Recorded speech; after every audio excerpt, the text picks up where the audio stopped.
नमस्कार बंधुरा एसएस दास किचेने आपनादेर सकलके स्वागतम। आजके रेसिपि फुलकपि दिए मसुर डाल। एकबार करे खेले मुखे लेगे थाकबे, बार बार फुलकपि दिए मसुर डाल खेते इच्छा करबे।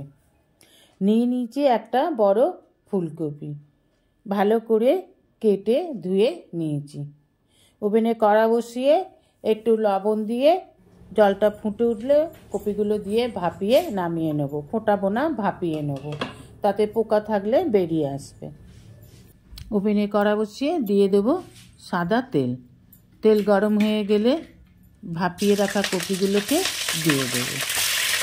দিয়ে দেব 1 টিস্পুন হলুদ গুঁড়ো। এখন লবণ দেবো না, ভাপানোর সময়তেই আমি লবণ দিয়েছিলাম। এবার ভালো করে নেড়ে চেড়ে হালকা লাল করে ভেজে কপিগুলোকে তুলে নেব। যাদের কপি খেলে গ্যাস অম্বল হয়, কপি ভালো করে খেতে পারেন না, তারা কপিটাকে একটু ভাপিয়ে নেবেন আর একটু তেল দিয়ে ভেজে নিলে গ্যাস অম্বল হয় না। এইভাবে হালকা লাল করে ভেজে তুলে নিলাম। দিয়ে দিলাম আলুর টুকরোগুলোকে, দিয়ে দিলাম 1 টিস্পুন হলুদ, 1 টিস্পুন লবণ দিয়ে আলুগুলোকে একটু হালকা লাল করে ভেজে নিলাম। এবার দিয়ে দেব আগে থেকে ভেজে রাখা কপিগুলোকে। যেসব বন্ধুরা আমার চ্যানেলটিকে সাবস্ক্রাইব করে আমার পরিবারের সদস্য হয়েছেন তাদের অসংখ্য ধন্যবাদ। যারা এখনও আমার চ্যানেলটিকে সাবস্ক্রাইব করেননি, অনুরোধ রইল আমার চ্যানেলটিকে সাবস্ক্রাইব করে আমার পরিবারের সদস্য হবার জন্য।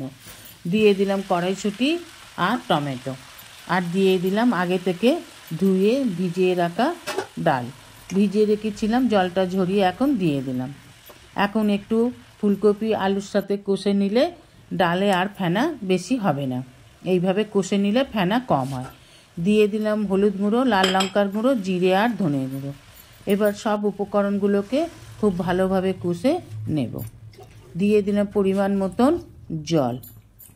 ভালোভাবে জলের সাথে সব উপকরণগুলোকে মিশিয়ে দিলাম।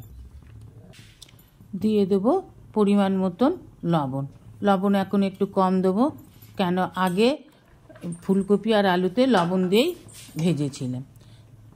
এবার দিয়ে দিলাম 2টো লাল কাঁচা লঙ্কা। এবার আলু ফুলকপি সিদ্ধ হয়ে গেলে ডালের কড়াটাকে নামিয়ে রাখবো। রেখে ছোটো একটা কড়া বসিয়ে দেবো। দিয়ে দেবো সাদা তেল, দিয়ে দেবো রসুন কুচি, তেজপাতা, জিরে আর শুকনো লঙ্কা, দিয়ে দেবো পেঁয়াজ কুচি। এবার সব উপকরণগুলোকে খুব ভালোভাবে ভেজে নিতে হবে। দিয়ে দেবো 1 টিস্পুন লবণ, দিয়ে ভালোভাবে নাড়াচাড়া করে ভেজে নামিয়ে নেব। ভাজা হয়ে গেছে। এবার কড়াটা নামিয়ে রেখে বসিয়ে দেবো ডালের কড়া। দিয়ে দেবো ফোড়নটাকে। ফোড়নটা দিয়ে ভালোভাবে মিশিয়ে নেব। ভালোভাবে নাড়াচাড়া করে মিশিয়ে নিয়ে দিয়ে দেবো ঢাকা, যাতে ফোড়নের যে স্মেল সেটা ডালের মধ্যে ভালো করে চলে যায়, গন্ধটা খুব ভালো লাগবে। দিয়ে দেবো কসুরি মেথি। আমার কাছে ধনেপাতা ছিল না, তাই আমি কসুরি মেথি দিলাম। আপনারা অবশ্যই ধনেপাতা থাকলে দেবেন, না হলে কসুরি মেথি। এবার ঢাকা দিয়ে 2-3 মিনিটের জন্য রেখে দেবো। নামিয়ে নিলেই তৈরি ফুলকপি দিয়ে মসুর ডাল। এবার গরম গরম ভাতের সাথে পরিবেশন করুন।